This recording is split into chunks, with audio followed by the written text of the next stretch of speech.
All right. So a very warm good morning or good afternoon, depending upon the time zone you are in. My name is Kuldeep. I'm the senior strategist at Enalito. Uh, we are an AI company working in the field of machine learning, trying to solve complex problems related to e-commerce and retail. And I'm really excited to welcome our panelist today at this e-commerce and digital marketing summit 2021. We have got four unique individuals, entrepreneurs and decision makers who are going to share their amazing stories about how they started their journey. And we are going to have fun for the next 60 minutes. Without further ado, let me make a quick introduction of all of our panelists.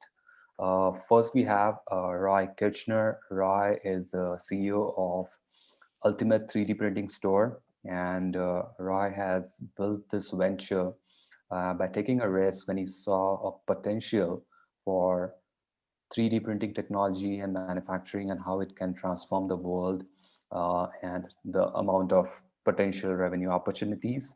And the Ultimate 3D Printing Store is one of the largest 3D printing stores in US, and they have all kind of 3D printers and parts available. And I think 3D printing as a technology has the capability to make learning and fun, and it has great applications for people who want to build great products. Roy, welcome to the panel and look forward to knowing a lot about your brand today. Thank you. Thank you very Wonderful. much. Next, we have on the panel is Chuck Bowen. Chuck is the founder and CEO at Mission Mercantile, based out of San Antonio, Texas. And Chuck is an experienced founder with a history of working in the consumer goods industry.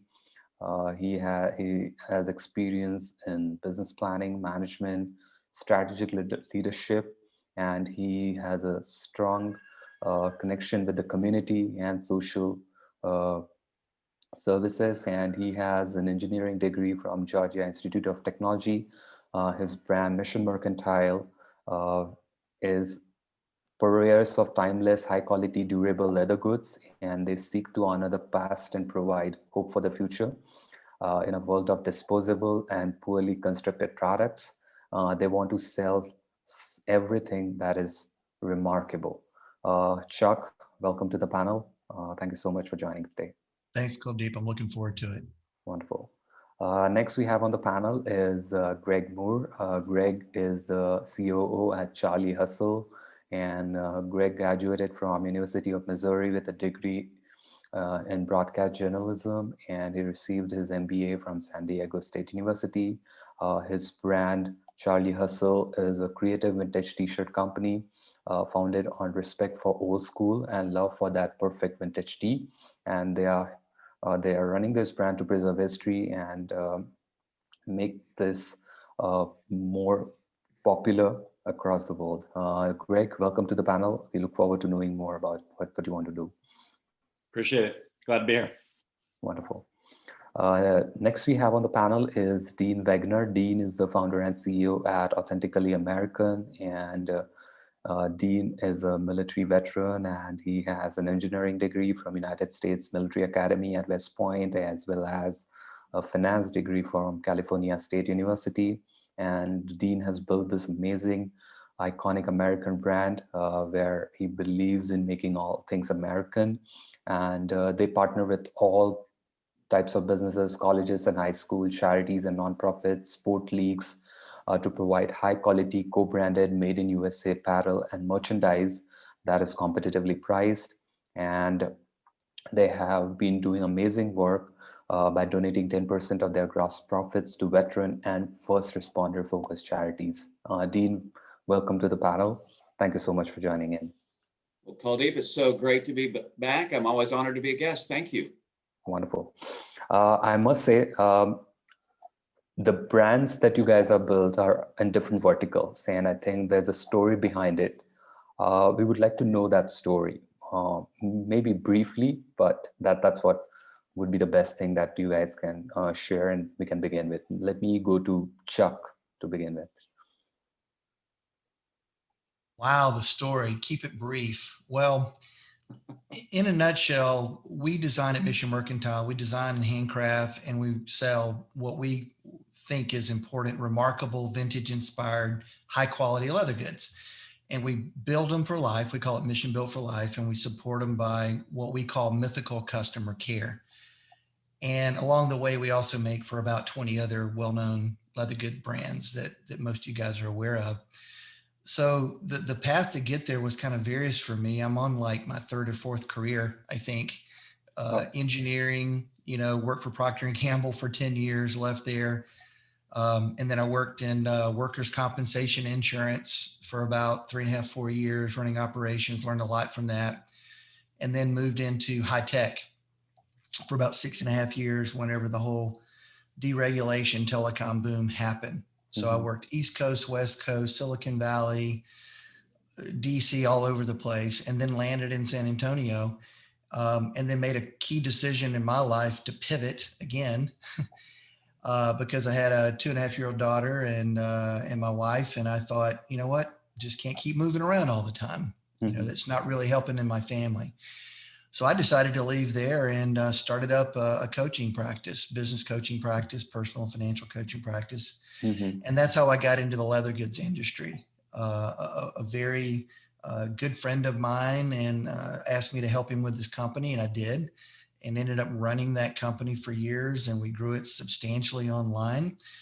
Part of that was we built our leather goods factory in Leon, Mexico, which is kind of the heart of leather goods for the world almost down there. And stayed in that for 5.5 years or so, and then left and decided to start up my own leather goods factory. And that was in 2015. So we started it up, and the premise of it was to kind of try to fill a gap at the time for remarkable leather goods, again, that are built for life. And there's a lot of other brands, many other brands out there doing it, but we're one of the few that actually makes all of our own products. We make for others as well. And then we also sell, e-commerce, wholesale, corporate, and that sort of thing. Wow. So the story is kind of this pursuit of a passion. When you have the decision, if you like to do other things, right? You go where your heart is, and then you do your best to do good at it. That's amazing. That's amazing. Wow. So you have it's a big journey, I must say. And I think everybody's a big journey, right? Yeah. And it's like a passion. It takes a lot of time to actually figure out where your passion is. And I think by doing those things year after year, and that's when you reach there. And wow, amazing. That's right. If you don't have the passion, I don't think you can, summon up the persistence, because sometimes that's the only thing that gets you through, right? That's true. That's very true. Thank you so much, Chuck. That's amazing. Sure. I think that's very inspiring. Let me go to Roy quickly. Roy, I think you are in an amazing space of 3D printing. How did you start? Yeah, so I literally had gone I'm located right outside of Tampa, Florida. And I had gone into what you call like there are different names, but hacker spaces, fab labs, innovation labs. And back in 2014, I went into a local hacker space and saw the first 3D printer I'd ever seen in my entire life. Wow. And I just couldn't take my eyes off of it. To see something being built from nothing and watching it being built just amazed me. And at that point in time, I literally had to buy one. So I bought one and started playing with it, and just literally started studying the actual technology of what it was and where it was going to go, where additive manufacturing, 3D printing, most of people know it as 3D printing. The industrial word is additive manufacturing, right? And really how it's going to disrupt, the industry. Right.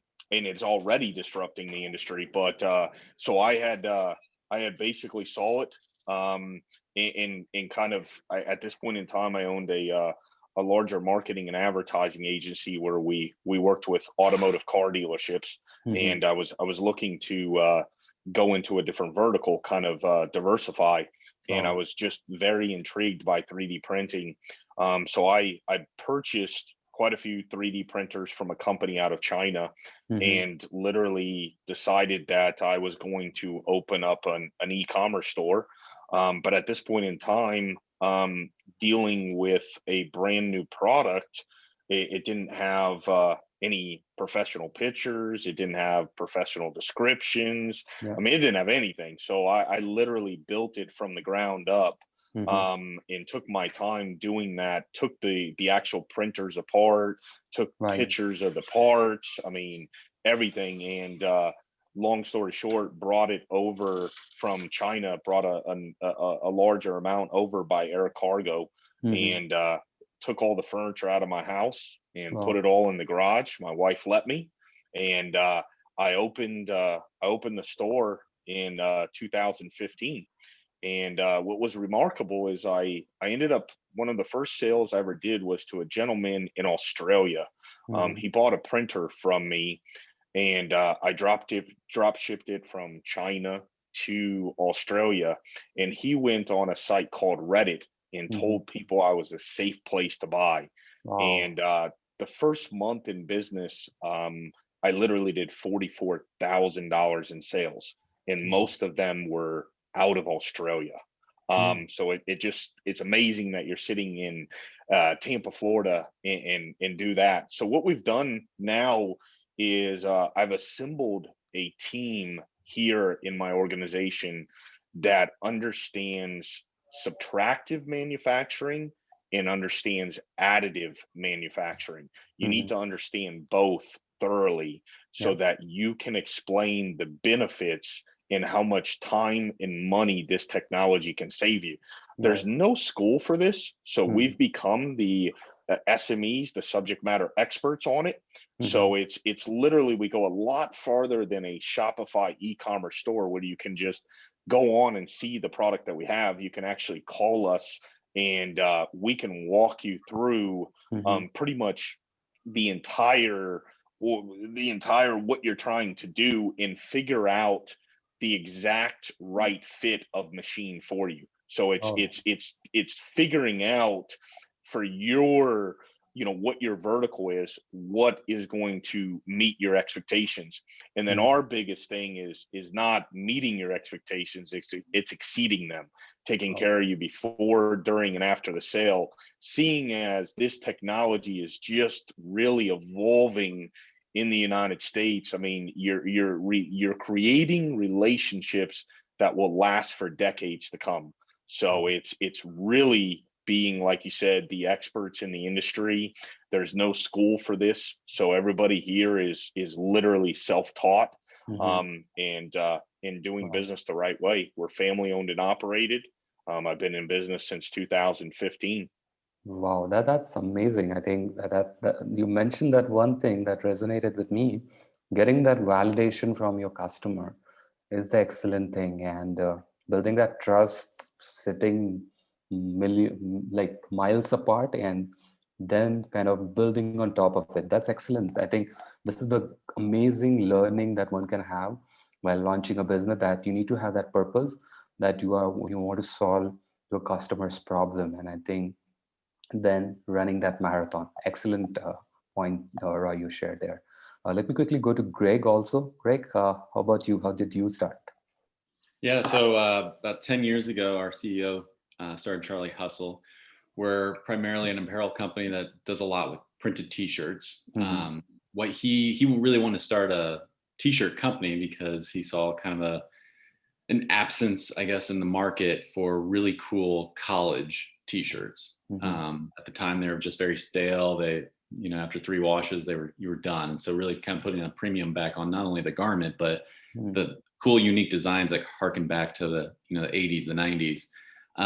So did 16 initial designs a decade ago, and that 16th design, which was almost cut, was a KC heart. So really, very simply, a heart with a KC in the middle. We're located in Kansas City. It became kind of a civic pride anthem. It really became kind of like how Chicago has their own flag, the KC heart. Pretty much everyone in Kansas City wears that thing. It exploded in 2014 when the local baseball team, Kansas City Royals, made it to a World Series for the first time in like 30 years. And Paul Rudd, who's best known as Ant-Man and a Hollywood actor, He happened to be wearing a Charlie Hustle t-shirt with the KC Hart on national television interview and said, "This is my favorite t-shirt." Wow. Charlie Hustle blew up where we experienced 30% year-over-year growth for about 4 straight years. It started to die down. We really put an emphasis on our e-commerce 3 years ago.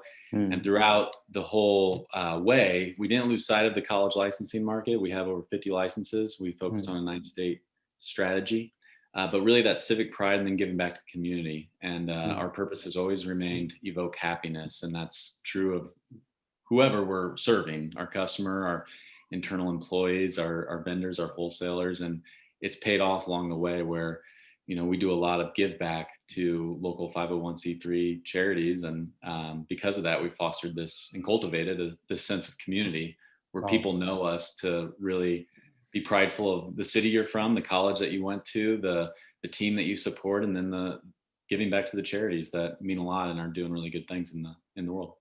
Wow, that's a very, very amazing story and a strong purpose behind why you started and how it's growing and how it's contributing and helping the society. Wow, excellent, Greg. Keep it up. Let me quickly go to Dean. Dean, if you can share your story. Well, Kuldeep, it's humbling to go last and hear 3 amazing, inspiring stories about my other fellow panelists. So, for me, I always like to start with what's most important to me personally, and it really lines up with God, family and country. And I lead with my Christian faith. My family is incredibly important. My wife and I have been married 26 years and we have 4 amazing kids. Our youngest son, we adopted from Ethiopia. And I'm also a veteran, graduated from West Point in '93, went to flight school to learn how to fly helicopters, and then also went to Ranger School, spent 7 years active duty. So love our country. And I share a lot of that because a lot of my personal story is woven into our brand story, and that is Authentically American. We're a veteran-owned, American-made premium apparel brand, and our vision is to build this iconic American brand that's truly American-made. We produce everything here in the U.S., and to give some context on why that's so challenging, when I graduated from West Point in '93, over 50% of the apparel in the U.S. was made in the U.S., and today it's less than 3%. I mean, that is all that's made here. And our tagline, our provocative tagline is, "Where's yours made?" Like Chuck or Roy, Greg, anybody, we always like to ask the question, "Where's yours made?" And most people have no idea because so little is made here in the US. And when they look at the tag and see that, it's made in China or made in Bangladesh, especially now in the middle of a global pandemic, people are like, "I love the fact that you're American made." And that has been the big driver behind our business. And Kuldeep, you mentioned earlier about passion. Yeah. Our passion is around American made, around creating jobs. And ultimately, we want to make a difference. And long term, if we're successful, we just see a huge opportunity to leave a legacy. Wonderful. That's a very, very strong purpose, Dean, I must say. And I think when you have such a strong purpose, work becomes fun. And I think you kind of do it with all your energy and passion, and you not just are building a venture or your company, but you are involving different stakeholders together. And I think great things happen when you connect the dots in that direction. Excellent. My next question, guys, for all of you is around, I think you guys shared your story, how you launched. Let's talk about a mistake as well. Any particular mistake that you made on the way so far that has taught you so much, and I mean that has really helped you in kind of doing that course correction, and then it helped you actually. Just a little bit twist to our panel. Chuck, you want to share something? Of course, you're going to pick me first. And these guys are going to come up with even better ones than me. Gosh, where do you begin if you just to pick one? Are you talking about in my entire kind of business career or in the venture I'm in right now? Maybe entire business career, and yeah. Oh, wow. I think I don't know if it's the biggest one or not, but I think it centers around. I was a business coach, after I left my kind of corporate career, the first 17 years. Mm-hmm. And now it's interesting because I've been doing other things even longer than that now. So I started in business coaching, and it was really helping small business owners, medium business owners, kind of navigate through based on what I have been learning for the previous 17 years. Cause I'd been an entry level manager all the way up to a CEO and did startups and turnarounds. I think one of the biggest mistakes I made to begin with was I did that for probably 10 years, maybe at least, before I stepped out into kind of my own thing. And because, you always think, well, I can help other people do that. But for me, my own thing, our own thing, and the lack of confidence in doing that. So I think a big mistake was to begin with was not realizing that life and business is a lab and you're supposed to get out there and get in the middle of it. And sometimes you figure it out as you go and try to become the biggest thoughtful risk taker you can become, and be comfortable in your own skin. So maybe if I had started earlier, and had the confidence to do that, now I can't imagine after doing it, doing this, entrepreneurial thing since 2002. I'm probably the least employable person for sure on this panel. and maybe in our country. I just wouldn't make a good employee anymore. I don't think.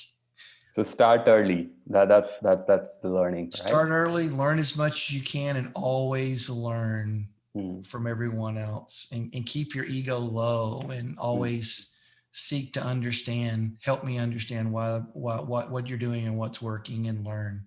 Wow, that's excellent. I must say, because that's one thing you have to learn and keep on unlearning, and that's when you kind of figure out. And I think because traditional education, I think what you learn by doing, that gives you an edge over the years. Oh, yeah. And that's. Well, you're an engineer, right, Kuldeep? I mean, one of the things we get in a lab and we do things, and we try to teach ourselves not to have to know everything before we start. True. So all the lights don't have to be green, and you don't have to ruin good enough with perfect. That's true. That's very true. Absolutely. So one amazing thing that we need to kind of inculcate is start early, and don't worry about the mistakes that are going to happen, but that's when you learn and grow. Excellent. Let me go to Roy also again. Roy, anything in particular that you would like to share in the beginning of your venture, or anything in particular that helped you? I think one thing that I'll definitely say is I started in 2015. But I guess you would say the pandemic changed things for us. So we immediately doubled business when the pandemic hit, and it's been a rocket ship ever since. And with that happening, you really, you're not a startup, but it feels like we're a startup, because we've really grown tremendously. And I think to be the best, you have to surround yourself with the best. So I'm going to talk about, what your company stands for, your core values, and how do you become a leader and pick a core solid team, because you're only one individual. You're only one guy. So to be the best, you got to surround yourself with the best, and you gotta really go in and figure out the right team to get the job done. And I can definitely tell you, I've made mistakes in that, and when we started growing, it was kind of throw bodies at the situation, and that's not necessarily the best way to go about doing it. Changing your philosophy and really putting in processes, procedures, finding those core solid people that can help you grow and become bigger, stronger, better, I think is something that it's like you said, starting out when you have a tremendous growth very, very fast.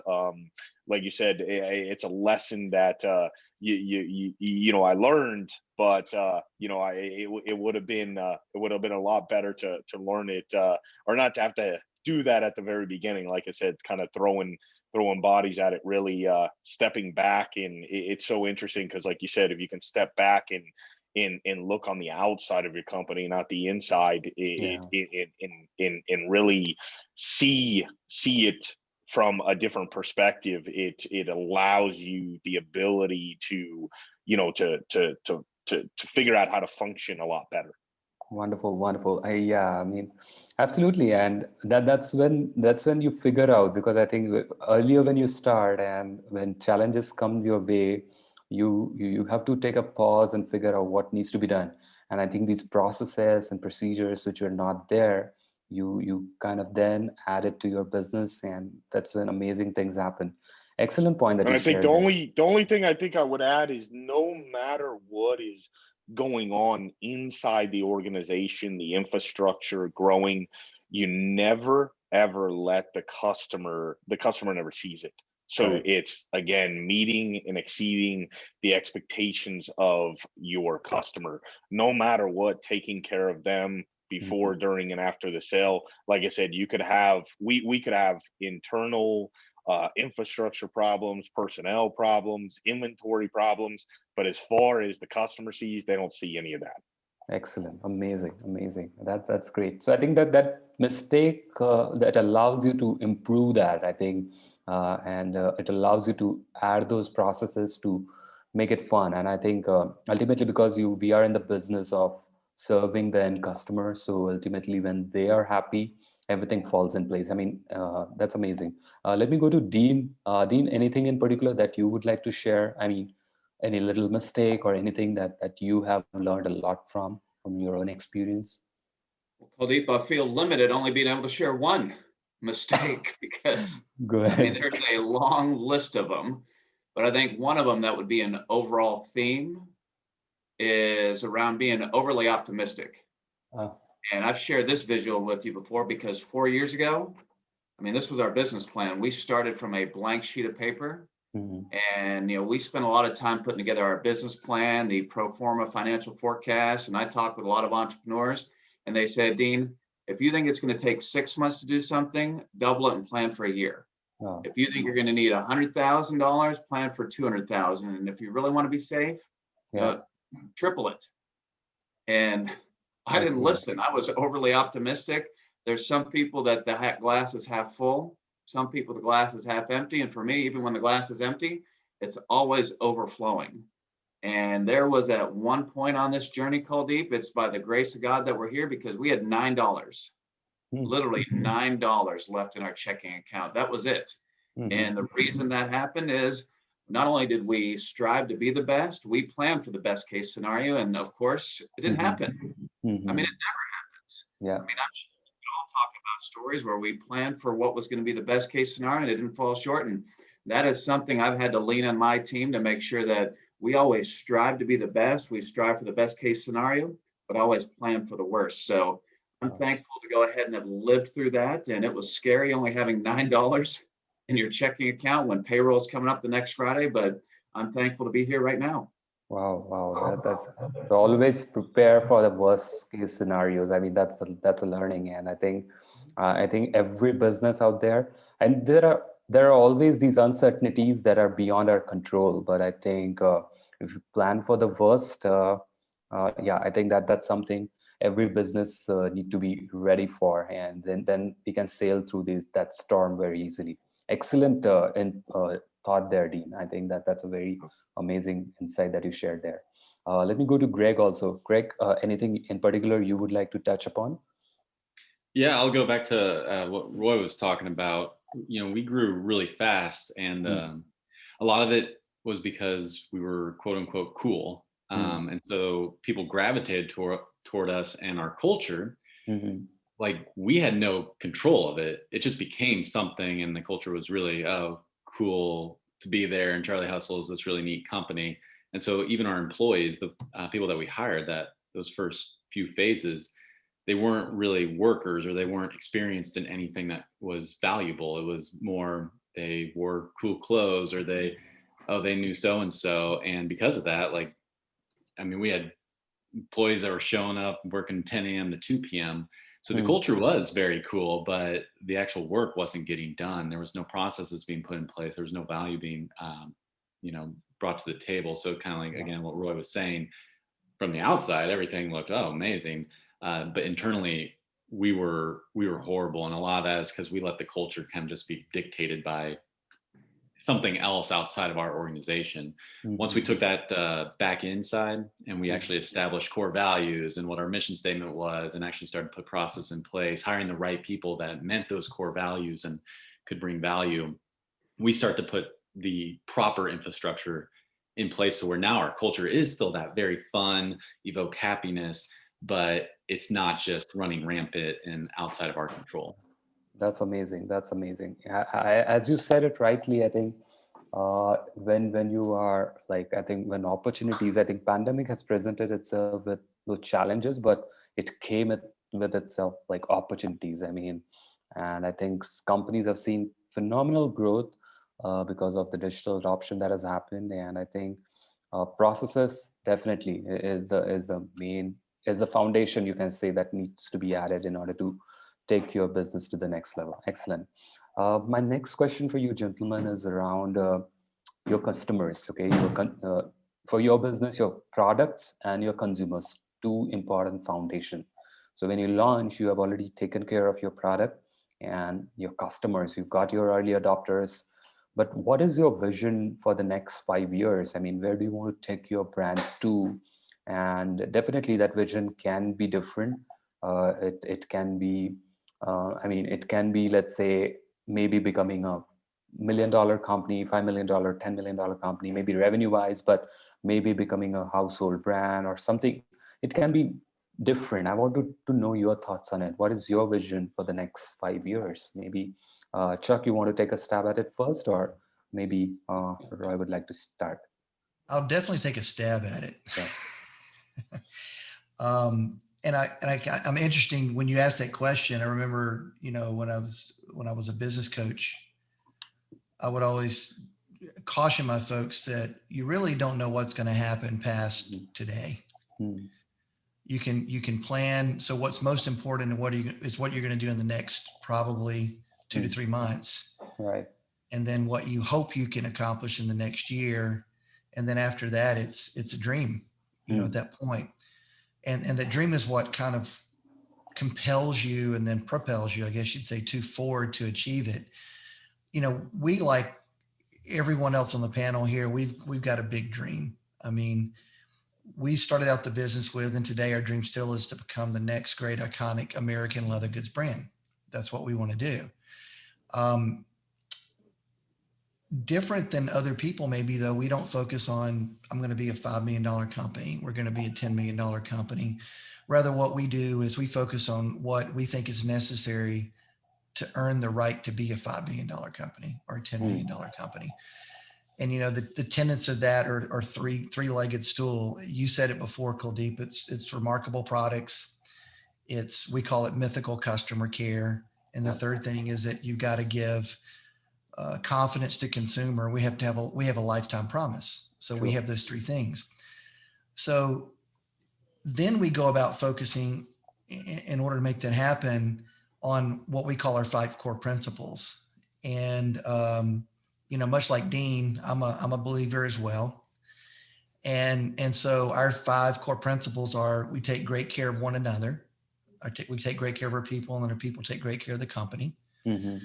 And then we handcraft remarkable products. And then we have high ethics. The fourth thing is that we delight our clients, and we believe that we can't delight our clients unless we do those first 3 things. Correct. And the last one is innovate, which for us is to make the most of what we have to work with. Wow. So that's what we focus on first. And then we try to make better decisions every day and do smarter things than dumb things on a day-to-day basis. And that results in our phenomenal growth. We had phenomenal growth last year in the middle of the pandemic, both on our manufacturing business, which we call Blue Artisan Group, and also in our brand, Mission Mercantile. Wow, excellent. So that's our dream, is to do that and earn the right to make that happen and treat people very well all the way, and be as generous and kind and thoughtful as we can when we delight our customers and our clients. Wow, amazing. That's amazing. I think it's simple. That's pretty amazing, because I think so you have a very thoughtful process that you, not just process, I mean, the principles that you have and how you want to exceed your customer expectations. And by earning that trust, I think you can sky's the limit, I must say, because I think. Absolutely. And everyone, like Roy, you said your people, and then, also Greg, you talked about hiring the wrong people and get the right people. To a person in our company, everyone has to believe in that vision and be part of it in the way that God designed them to be most impactful. Correct. Or they don't need to be there, Yeah. and to me, the alignment of that is so important. And when you have that, then you literally have everyone in the company in their own way really pulling toward the same thing. And when you do, that gets noticed by your customers. That gets noticed immediately. Wonderful. Amazing. Amazing. That's a very, very solid answer. And I must say, I think having that core values and then building the business on top of it, people value that. Customers love that. When customers see that the brand that they're buying from has that authenticity and the generosity and that wow factor, where no matter who the customer is, what their order value is, they are being appreciated, and they get an answer for that. Those are That's some of right. the things that every business should learn from and inculcate, and I think that's amazing values. So Right. then your voice, Kuldeep. I'll just add this: your voice. So when you're doing your Yeah. Facebook or your social, Yeah. you're doing your marketing, your emails, Mm. you're doing anything that you're doing, your ads, everything. When that voice and it comes through, it's compelling, it's consistent, Yeah. and then it becomes three-dimensional. Your brand takes a life. So, I mean, we can do all the expert email marketing things and all the expert ad buys and fine tune our website so they convert and all that kind of stuff. Yeah. But if that's not the undercurrent to everything and everybody doesn't understand that voice of what that means, then it won't resonate and they won't connect with you and they won't choose you because they got That, lots of choices out there. that's very true. That's very true. Consumers who connect with those brands, as you said it rightly. Excellent. Roy, how about you? What's your vision for the next 5 years? Well, mine is really, really big. So Go ahead. one thing I can tell you is I love what I do every single day. Yeah. Every single day I get up and I love this technology. The biggest thing about what I'm doing is it's innovating, it's brand new. There's we're carving ourselves out in the industry. So I'll give it to you like this. You have fast food. You got McDonald's, you got Wendy's, you got Burger King, you got Taco Bell, you got Chick-fil-A. We all know McDonald's, I'm loving it, became number one. I mean, they're the ones. There's nobody for my industry. We have the ability to be the McDonald's of this industry. I look at it as this way, not only being e-commerce, not only being brick and mortar, I look at it taking like a mall and having a area, let's just say here in Tampa Bay, where I can bring in from all over the world everybody that could see what this technology is being capable of doing. So you have a mall and each store is a different vertical for this technology. One is dentistry, showing them how, FDA approved resin, you can break your tooth and then the same day you can 3D print your tooth and put it back in. The next one is how we can change on Bowen, with Boeing printing out a part, or a nuclear submarine literally printing out a part when it can't come up to shore. They can literally print out, the replacement part that they need. Showing how in the medical side you can, 3D print a basically a hand for a child that it costs $13.22 to build a hand, and that child's in a third world country and has never ever had the ability to ride a bike because they don't have this hand, and you're bringing this technology. So I look at it as changing people's lives. I mean, I have customers. My customer base is tinker hobbyist to consumer to small business, large or small, medium, large, Fortune 500, Fortune 1000 businesses. I started this in 2015. I'm creating relationships that will last for decades to come. I mean, Wow. we were one of the companies that we worked with four Fortune 500 company and literally printed out the first 3D printed supercar and had a police escort into Times Square to premiere this car. I mean, it's unbelievable technology. You know, you have it from that way to working with somebody that literally prints out cookie cutters off of a 3D printer, builds an Etsy store, and has their own entrepreneur business themselves. I mean, it goes from working with big, huge companies to just the regular everyday citizen that's there. So mine is bringing the technology. I truly believe that we now, right now in the United States of America, we're the farthest behind in this technology.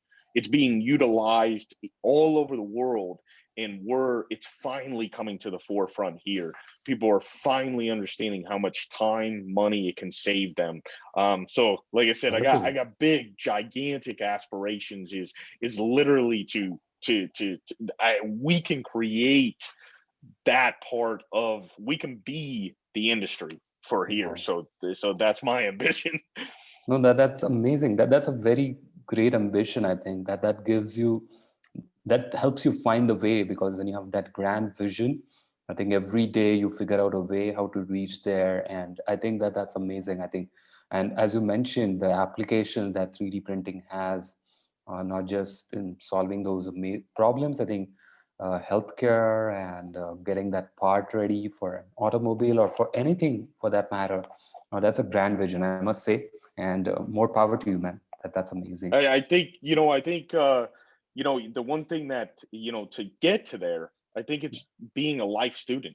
I think it's learning from everyone, even everybody on this panel. I mean, there's nothing I cannot learn. There's not mistakes that they've made that they can't help me achieve and become bigger, stronger, better. You're learning every single day. And in this technology, it's so crazy. I mean, you're really learning, like it changes so fast. And it literally blows you away. I mean, you see a 3D printer print something and it takes, 3 hours, and then 6 months later, that 3D printer just did it in 30 minutes. I mean, it's crazy. That's amazing. I think sky's the limit. I think if you have that grand vision, you can do great things, and your whole vision aligns, your team aligns with that vision, and I think great things can happen. Amazing. I think more power. Let me go to Dean. I think Dean, you also have a very strong vision. I mean, and that's what you're doing over the years, but where do you want to see Authentically American in the next 5 years? Well, Kuldeep, listening here, I'm fired up. Yeah. One of my favorite mantras is go big or go home. And just to hear the visions and the dreams and the aspirations of every here, I mean, I'm just energized hearing this. And for us, our vision is to build this iconic American brand that's truly American made. And we've put a go big or go home number to that. And Chuck, it's interesting to hear that you spent time at Procter & Gamble. I spent time there as well. So I worked on brands like Crest and Tide, and I also spent time at Mars working on brands like M&Ms and Snickers. And all those brands are unique and different, but the one common threshold they have is they're all a billion-dollar brand. Yeah. And ultimately, that is our vision. We want to build a billion-dollar household iconic brand. And tying in the prior question about mistakes we've made, I mean, what we made a mistake in our first 2 years is we tried to be all things to everybody. And you can't be all things to all people. And what we've started to realize that it's daunting to think that we want to build a billion-dollar brand, but to put it in perspective, the apparel industry spend every year is 300 billion. Yes. 300 billion. So ultimately, to achieve our goal, we only have to please 1/3 of 1% to be a billion-dollar brand. So we've got a long way to go to get there, but that really reinforced that, instead of all things to all people, we need to be laser focused. And there's 3 sides of our business. So there's a consumer brand side. So, a vintage US flag branded, our own branded apparel, our item that has our logo. There's also a collegiate side. Greg, we've got that in common. We started with service academies, West Point, Naval Academy, Air Force Academy. Now we've expanded to University of Tennessee and Alabama. So we've got a collegiate side. but the power of focus we found is on the client side of our business. Hmm. So if you are a business owner, you will often buy t-shirts or you will buy polos, you'll buy hats for your company. And up until us coming to the marketplace, there were very few options for American made. And that was our idea, that we want to fill that niche, but we went even further, because what we found is our story, being a brand that celebrates patriotism, being a brand that believes in the American worker, and a brand that honors our American heroes, really resonated with veteran-owned businesses. And to give you some more perspective, there's 2.4 million veteran-owned businesses. And like any B2B business, any client business, there's a sales cycle. And oftentimes some of our bigger clients would be 6 months to a year or more. But what we found, Kuldeep, is when we focused on those veteran-owned, veteran-operated businesses, those veteran-focused charities, the sales cycle went from 6 months to about 6 minutes. Wow. Like, Dean, you're spending money. I get what you're all about. That's who I am.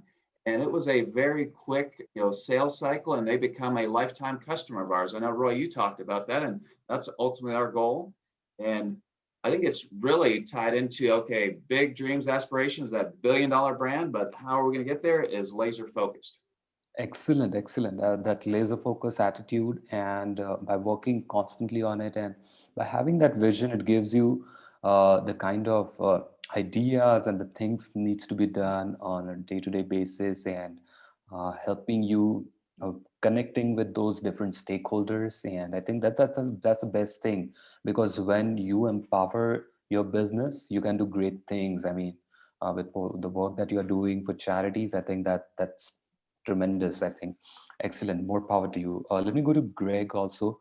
Greg, you also have a very niche space that you have identified for yourself. And so what is your vision for your team and for the next 5 years?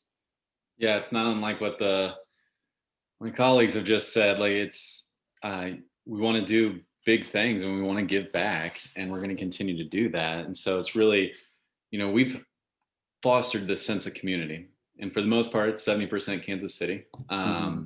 But how are we going to expand that? And that's what we want to accomplish. And so, yes, we can do that through paid advertising. We're focusing on a wholesale channel. We sell into Dick's Sporting Goods, Shields, Rally House now. Those are huge big box stores for us. That helps expand our footprint. But it's basically making sure that we're not losing sight of, we have fostered this community, we cultivate that community, and it's okay for the community to expand, but making sure that that is still a sense of community. There's a reason people return and buy from Charlie Hustle, and it's because we're giving back to their favorite charity, or there's a t-shirt that reminds them of a memory they had in 1980s. Like, there's nostalgia there, and that's very important. And so what we see is, okay, we started as a t-shirt company. Here in 5 years, we can't be a t-shirt company anymore. We have to be an apparel company. After that, we can't just be an apparel company. We have to be, and maybe that means that we're a content company, kind of transform like Nike has, Apple, Starbucks, where you don't just go for this thing that started the company at the first place. That's what we're looking to do. Really focus. And what Dean said, like, that doesn't mean like we're going to say yes to every single thing. It means that we're going to have that laser focus and stay that way, where we know the 9 states we want to focus on, because there's opportunities there. Focus on those 9 states, expand the market, and that sense of community. And that's what we're going to do. Wonderful. That's a great thought process, I must say. And I think you need to have those milestones planned, and then strive in order to achieve those milestones, and great things can happen. And I think no vision, I think every vision is possible. I think we have reached Mars. I think what you guys are thinking, and it's going in the right direction. More power to you. My next question to you, gentlemen, I think we have 15 more minutes. So we are going to talk about your consumer engagement strategy. I think you have a very, very strong purpose. You have your products laid out. And so how do you talk with your consumers? Like, what are some of the things that you are doing currently in order to make sure that you are in constant touch with your consumers, maybe through your email campaign, through your messaging? What are some of those unique things that you do to make sure that you have the highest retention? Maybe let me go to Roy this time. So, I mean, one of the things that we had implemented, and then we got just a little bit too busy, but we're putting back in place, is every single person that is that purchases from us. We actually, one of my team members here, we write out a thank you letter and send it out to them. And it may be old school, but it's separating us from a lot of people out there. And some people get it and it's nothing to them, and some of them get it and we earn their business. I mean, we tell them we're family owned and operated. You know, we thank them for their loyalty and we thank them for doing business with us. We, especially during a pandemic, I mean, it's a true blessing there, you know, that we are thriving and we're taking care of not only my team, but the team's family. We're giving back to the community. So I think that's one of the just very, very unique things that we do, that we, like you said, I mean, even as you grow, you never want to stop. You know, we've had some tremendous growth spurts, so sometimes it gets in the way, but I think it separates us, you know, from you know, a lot of places. I mean, it's and I this I didn't come up with. I mean, there was a gentleman that, you know, walked into an apparel store. And I heard this, like, he walked into an apparel store and he went back outside and his battery was dead. And one of the guys in the store, they went and bought a battery for him and put it in his car. Wow. Not only is he going to buy from that store forever, but he's going to tell everybody to go there. Yes. And you know, I mean, it's like you said, it's building a brand, but it's taking care of them and exceeding their expectations as much as you possibly can. You know, and with us, it's not easy because you're talking about brand new technology. So you know, it's really, you know, a lot of it is a massive amount of support and a massive amount of hand holding and things like that. But that's where we're at. So you know, it's like you said, you can have marketing plans, you can do emails, you can do social media. I try to think outside the box. I really want to separate ourselves and be different and not be ordinary to every single person that's out there. And I think if you can do that, you know, as an owner of a business, whether if it's an e-commerce, whether if it's a retail, it doesn't matter what it is. It's really, like you said, carving out why people should do business with you. And we've heard it on this discussion today. I mean, there's, you know, like you said, but I think it's always innovating, cutting, like I said, thinking outside the box. I think that's what we all are as entrepreneurs. Wonderful. That's extraordinary, I must say, and that's the best thing that a venture, a business decision maker can do for their customers, is making sure that they're being valued. I think that's the most important thing in today's time. Excellent, Chuck. What are your thoughts on this? What are some of the things that you have been doing, you plan to do?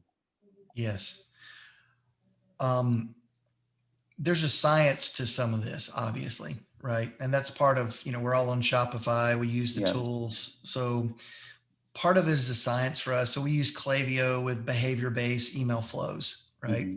So they're getting emails based on how what the consumer does or behaves or wants. We try to make it easy for people to communicate with us. So we use Tone for instant messaging for SMS.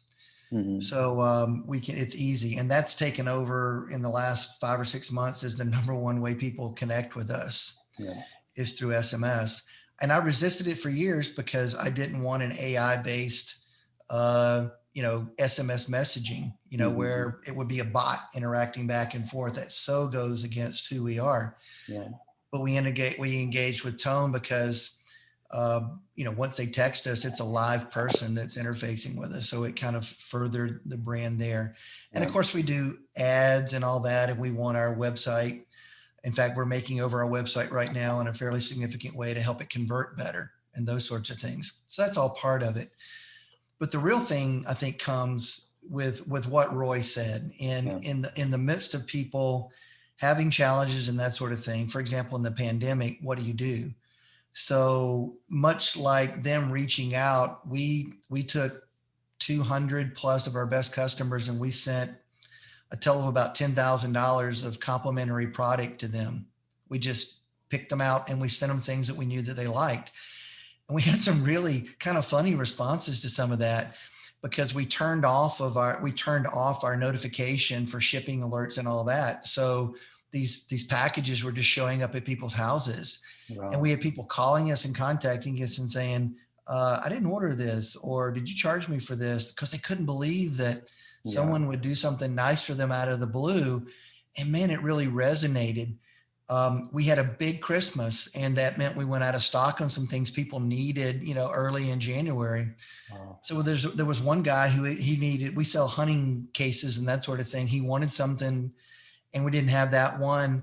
So we found another one that we had, and we sent it to him while he was waiting on his to be handmade by us. We just sent it to him and say, use this while you're waiting on the other thing.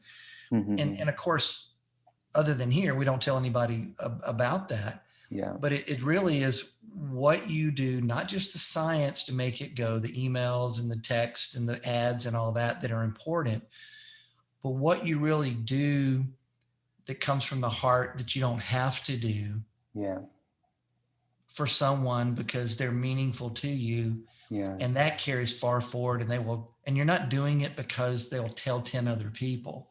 Yes. You're doing it because it's your nature. Yeah. And I think that's what connects people with your brand, is what is your true nature of that brand. Wow. And it's not what you tell me it is, it's what you show me it is. Excellent. Wow, that's an amazing gesture, and I think you appreciate your customers, who value them, and in a world that we are living in, which is so digital, I think that human touch that you're adding there makes all the difference, and people love it. I think ultimately we are all human, and I think those small gestures can go a long way. That's to right. take your brand At the to the core, next we level. all want to matter. Yeah, that's amazing. That is this one learning. I think if brands are able to do over and over again, I think every brand can become great. And we are living in times where people have access to information. People want to shop from brands which are socially responsible, where they are being appreciated about. And I think where the brand has a vision and a mission, and consumers love it. I think all these little things that you do takes you far ahead of the competition. Excellent. Kuldeep, you know what's interesting to me? I'm sorry to interrupt, but this triggered another thought real quick, is that we're socially conscious as well. We're in Military City, USA. We give lifetime discounts to all our military because we love them. And we do all those things. And I know all you guys do the same thing. But what's interesting sometimes is that we show our love to all these social interests. Sometimes I think brands think it makes them more attractive because they're socially conscious. But then they can forget completely about their customer, and they're not doing nice things for them. It's interesting how we do that. It's interesting. It's right under our nose. Yeah. So I think that's an opportunity for brands. That's very true. Let me go to Dean also. Dean, what are your thoughts? So Kuldeep, you asked about social media and marketing and branding and messaging. And for us, there's really two sides to our message. One is on the product experience. The other one is on our brand story. And one thing that I've learned over the last 3 years is nobody is buying from Authentically American just because we're American made. At the end of the day, we are a consumer brand, and we have to deliver an absolutely amazing product experience. That's true. And we've taken a lot of great pride and been very intentional in building our brand story. We're a brand that celebrates patriotism. We're a brand that believes in the American worker, which is why everything we produce, no exceptions, is made here in the US. And we're also a brand that celebrates our American heroes, and we do that by donating 10% of our profits to veteran and first responder charities. And that's a way for us to honor our American heroes. But at the end of the day, Kuldeep, nobody is buying just because of the brand story. We have to deliver an amazing product experience. And I know last panel, I gave a demo, a kindergarten style demo of our sweat activated print innovation. And that's kind of a wow factor. I thought I'd highlight a different product this time. So these are our own consumer brand socks. So these are just a fun patriotic design. And I know we talked about passion. That's one thing we lead with as a brand. And the last time I was on Fox and Friends, was interviewed by Pete Hegseth, who's a former Army veteran, just like myself. And he had said, Dean, I still have that pair of socks that you gave me. I wear them all the time. I remember that they're Carolina cotton, knit in Carolina, but you're right, Dean. They are just an amazing pair of socks because I pull them up at the beginning of the day. They don't fall down. They don't sag. They're incredibly soft. They're just a great pair of socks. And I said, Pete, please say that on national TV. And he did. Greg, similar to your story, said, hey, these are my favorite pair of socks. And I mean, we're all on the Shopify platform. You should have seen the sales. I mean, they went through the roof. It was like an earthquake hit, but that is something we're so intentional. We have an inspiring, authentic brand story. But at the end of the day, we've got to deliver an amazing product experience for our customers. That's very true. That's very true. You need to have that perfect balance of your product and your brand story. Excellent and amazing. More power. Greg, how about you? How do you talk with your consumers? What do you do? Anything different that you plan to do this year, next year? Yeah, when we talk about retaining our customer, we have an amazing returning customer base, and there's reasons for that. But I mean, Chuck talked about we're doing the same thing, making our website more convertible this year. So actually putting some financial money into that, making that a priority. Yes. That's big. But the three things that have never really changed that we're going to continue to do to retain customers is one, quality. Okay. So Dean has said American made, and that's important to us too. It's also costly, but we want to do that because it's the right thing to do, one, but also that's why the t-shirt doesn't crumble when you throw it in the wash for the 13th time. So continuing to put quality as a top priority when we talk about our products, that's number one, because that's how, we minimize returns and all of that. Number two is our influencers.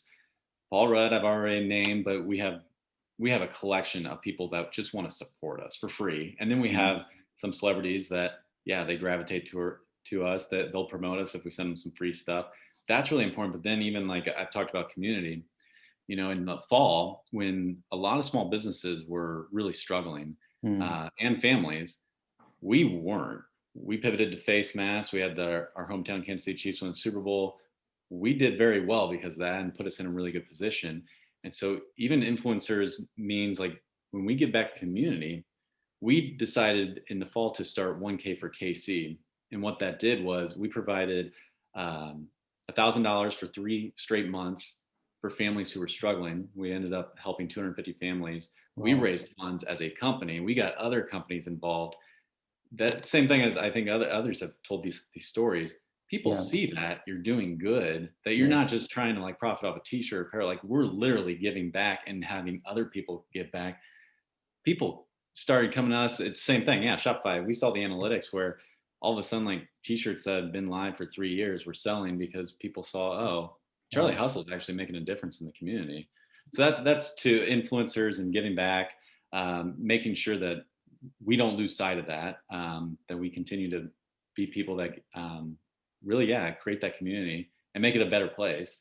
And then 3, that value proposition. So I talked about quality, making sure that we're not losing sight of that, making sure we're not losing sight of our consumers, like Chuck said, making sure we're updating our website, not just letting it run for 10 years without changing it.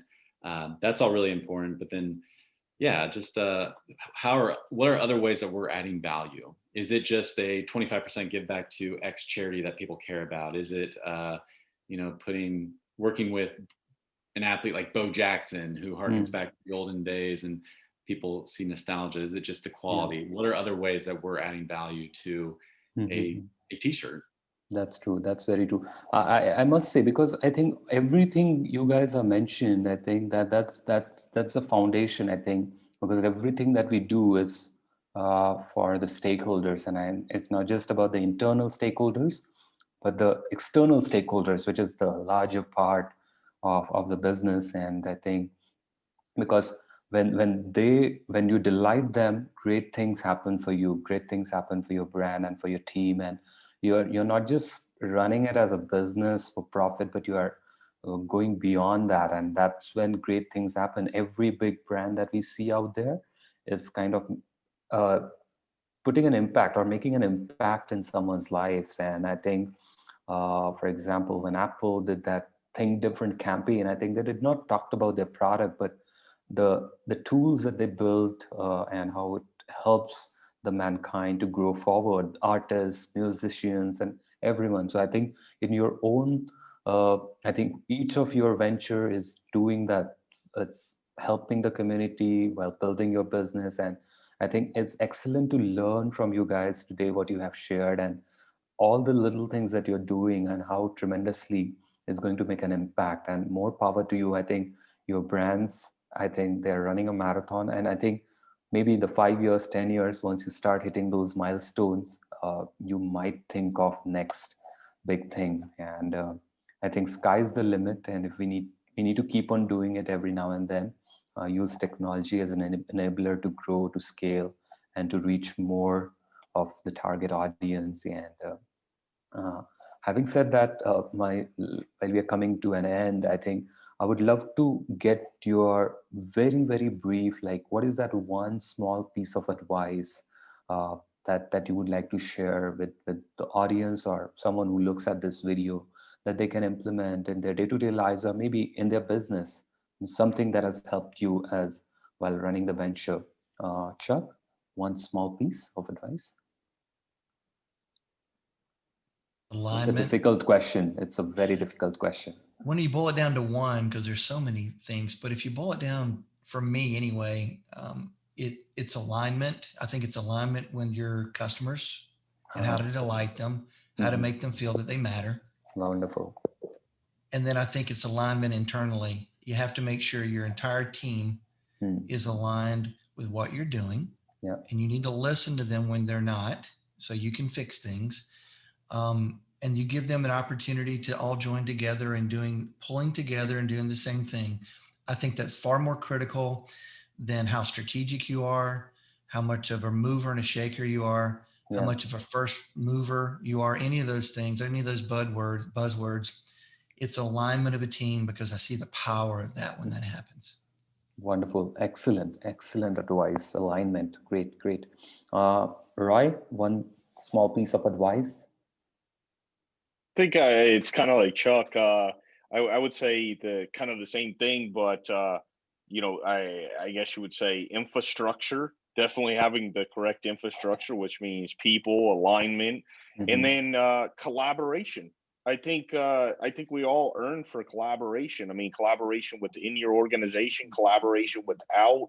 I mean, like I said, being a life student, learning from as much people as you possibly can, soaking up things. I mean, we're constantly, we talked about it earlier, we're constantly making mistakes, and anything that could help us not make those mistakes, man, is just vital. And I think during the pandemic, like you said, you're not going out. It's a lot where now you saw social media kind of thrive because most people are they're earning for that collaboration.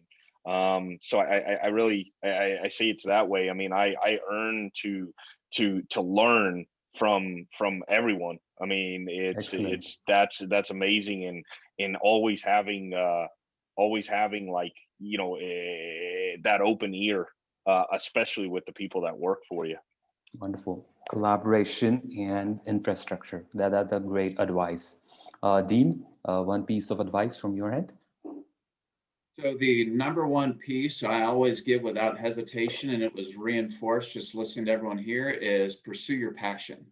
I mean, find what you love, find what you are truly passionate about it, and get after it.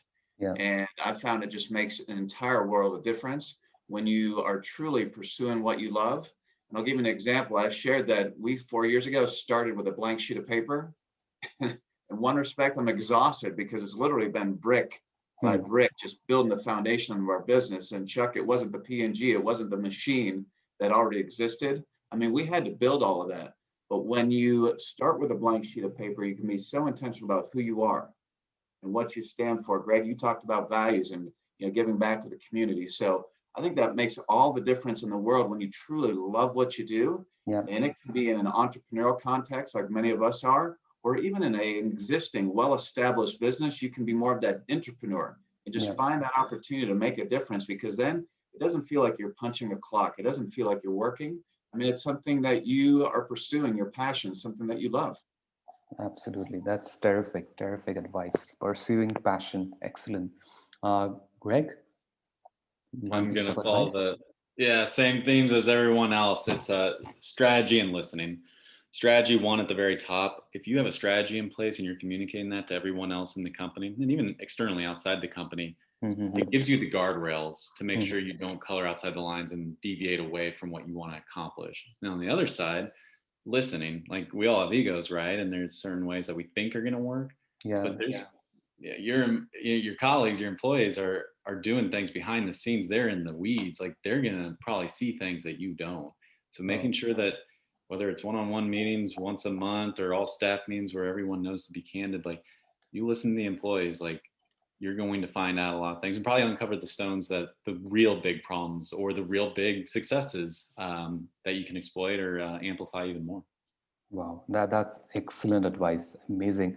I must say, this has been an excellent panel discussion that we have today, gentlemen, and you have been amazing because I think you opened up and you shared all the learnings and summarized things pretty nicely. And I think that's the best thing that entrepreneurs do, that they always believe in sharing, they always believe in giving. And that's when more things come to them.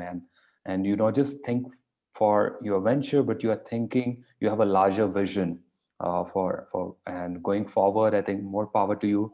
And I must say the advice that you guys have touched in the end, like what Chuck has mentioned about alignment, I think is the most crucial aspect of having that alignment, not just the product market fit, but alignment between your teams and what you're doing on a day-to-day basis to make sure that everyone is focused on that long-term goal without getting stuck anywhere, and great things can happen there. What Roy has touched upon, having that right infrastructure and collaboration, and how it will help you in achieving that scale. Dean, again, excellent thought, pursuing your passion too, so that you won't feel work and you make it fun, and you kind of do great things by working with your team, and you build things step by step, brick by brick. That's an excellent advice again. And what Greg has touched upon, strategy and team, how they play a pivotal role, and how businesses should make sure that they value their teams, because I think if the teams feel valued, great, they will do great things. I mean, they do not even have to be told what to be done, but they know the vision and they just follow it to the T.